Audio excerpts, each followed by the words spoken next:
Pada waktu itu saya merasakan badan demam ya, agak demam, lalu batuk terus dan disertai dengan sesak nafasnya. Hasilnya adalah ini adalah menuju kepada kanker. Setelah pengobatan cairannya diambil dan diberikan intervensi, semua sel yang ada di sini sudah hilang dan yang kanker yang iritasinya juga sudah sisa-sisanya sudah menipis, sudah tidak lagi.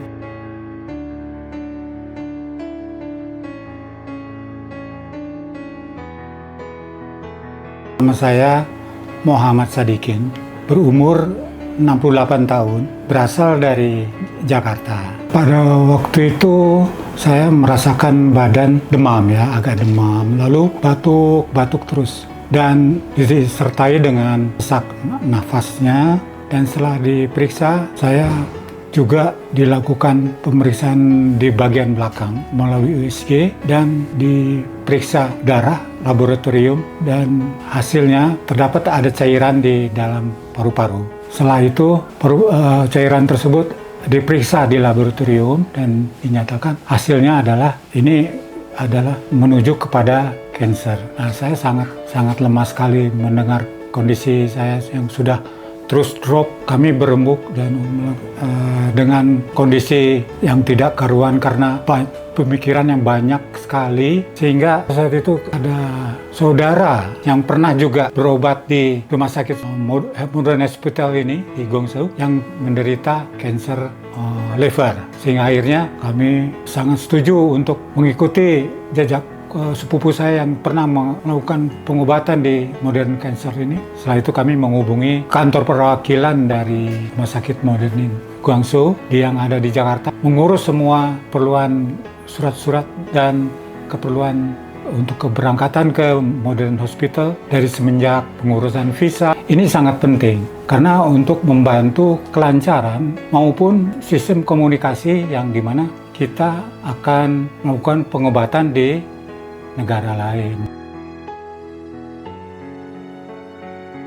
Sesampainya di Guangzhou, kami disambut dari semenjak di airport, dijemput dengan mobil minibus untuk dilakukan segera pemeriksaan darah, laboratorium, USG, MRI, jantung dan toraks ya.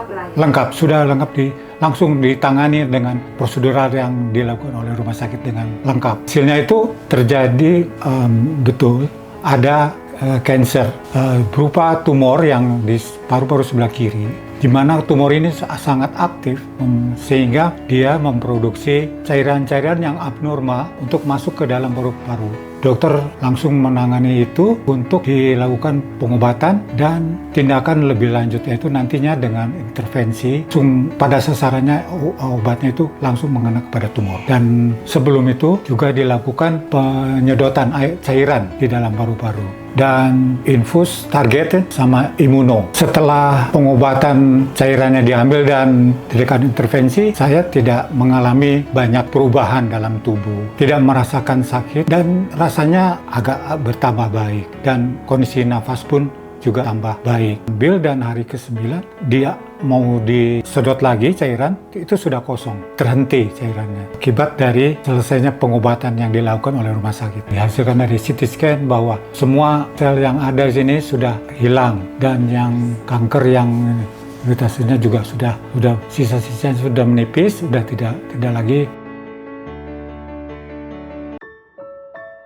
Itu diambil 600 sampai 1000 cc ya kalau nggak salah, jadi 1 liter. Jumat, Sabtu masih banyak juga coklat warnanya. Pas Minggu, nah hari Minggu itu kita targeted, harus targeted, terus kita masih diambil cairan. Tiap pagi jam 10 tuh dicubles tuh untuk ambil cairan. Hari Selasa intervensi, Jumat imunoterapi. Nah, itu tanggal 3 imunoterapinya, 3 November. Pas November, tanggal 4 itu dokter pagi-pagi itu lagi.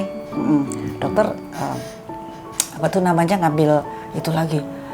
Jam 10, jam 12, nggak ada darahnya. Jam 12.01, aduh nggak ada sama sekali, kantongnya kosong, zero, bukan sedikit-sedikit gitu lah, zero. Saya sampai dokter nggak ada, bisu doa. Jadi dia kalau di sini, saya duduk di situ tuh untuk doa gitu kan. Terus udah jam 2 sampai jam 4 diambil nol. Saya sampai nangis, saya bilang sama dokter, saya peluk si dokter waktu itu, dokter Lili Anjing tuh. Saya gendong dia, dokter thank you. Seneng banget kita di sini, seneng banget dokternya tuh baik-baik. Apalagi susternya kalau ngambil darah tuh nggak sakit, dia sih happy. Dokter pun secara sangat teliti sekali dan terkoordinasi menuju pada kemudahan ini, sehingga saya berangsur-angsur menjadi badannya bisa pulih dari pengobatan ini. Saya sangat berterima kasih pada kesigapan dan keteraturan dari para dokter dan pelayanan dari suster juga yang secara rutin setiap hari selalu memperhatikan kondisi perkembangan hari demi hari menuju kepada rencana penyembuhan dari penyakit saya ini. Saya dari Oktober nganter berdua di sini, nggak ada yang nganter lagi. Selalu ikut dong. Berdua selalu ikut. Saya sangat berterima kasih sekali kepada istri saya yang sudah setia menunggu dan merawat, menjaga sekaligus mendampingi selama pengobatan di rumah sakit. Kepada teman-teman dan semua saudara-saudara dan yang lain, sahabat yang lain, untuk sangat dianjurkan jangan putus asa. Tetap kita melakukan antusias dengan semangat yang tinggi dan kita selalu bersama dengan Tuhan untuk selalu hidup dengan baik, happy dan tegar.